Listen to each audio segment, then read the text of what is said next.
The Claws of Axos is an episode I've heard a bit about before. It generally seems to be regarded as one of the more average episodes of Doctor Who, with some people quite enjoying it, and I have to say that I definitely found myself in that group of people. This is yet another story to feature the Master, and although that can start to feel somewhat repetitive, it's still enjoyable to have him share screen time with the Doctor, and to have him involved with these stories, although I think it would have been even more fun had he not been in the previous serial. So in this one, there's basically a meteorite that crashes to Earth, which it turns out is not actually a meteorite at all, but is in fact an alien spacecraft run by the Axons. And there's a lot of information about them and about their spacecraft that is revealed at points throughout the story, and a lot of that is small things, but I don't want to spoil that stuff because it is kind of fun, and I would ruin that were I to tell you that information. And the stuff with the Axons is quite enjoyable and fun. The way that they reveal and show us certain things is well handled and sprinkled throughout the story in an effective way. I also really like the design of their spacecraft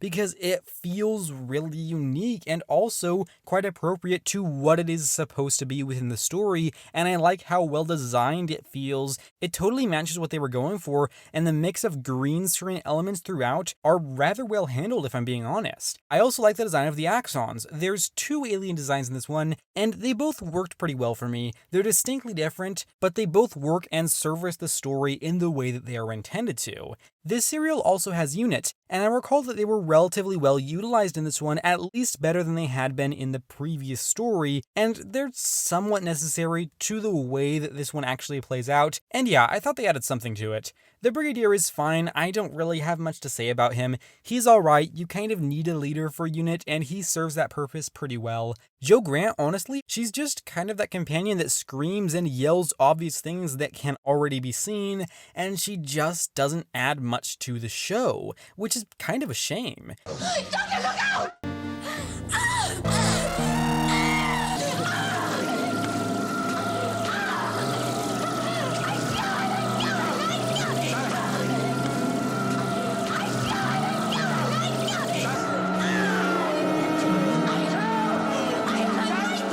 There's been a number of points in this show where a unit or the Doctor will be going somewhere and they will leave Jo behind, and I'm left wondering, well, what was the point of her, you know? Sorry to all the Jo Grant fans out there, but she just hasn't done anything for me yet.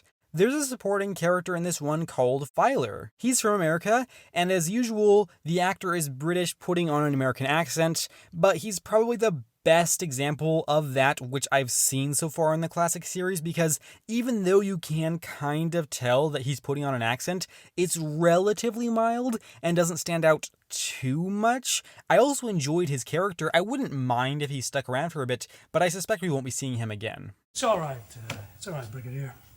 Well, goodbye, Mr. Chin. Take care. The story is really enjoyable and does have some rather solid stuff with the Master and the Doctor that I quite liked, and Jon Pertwee is, of course, great as always. I just really enjoy this Doctor. I think that the chemistry he had with Liz Shaw in the last season brought out a little bit more of him than it's doing this time around, but I still like him in the part. My dear Mr. Chin, if I could leave, I would. If only to get away from people like you. Doctor? And your petty obsessions. England for the English, good heavens, man. I have a duty to my country, not to the world.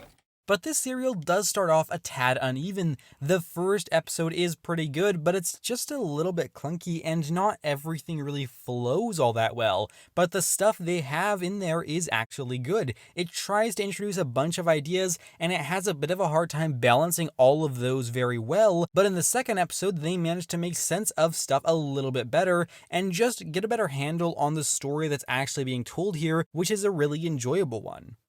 Overall, I found the Claws of Axos to be a rather enjoyable story that was possibly a little bit better than it should have been. Most of the elements in this one are well handled and utilized, and the Doctor and the Master helped to elevate parts of this story above what they should be. I rather enjoyed this story, and I'm going to give the Claws of Axos a rating of 7.75 out of 10.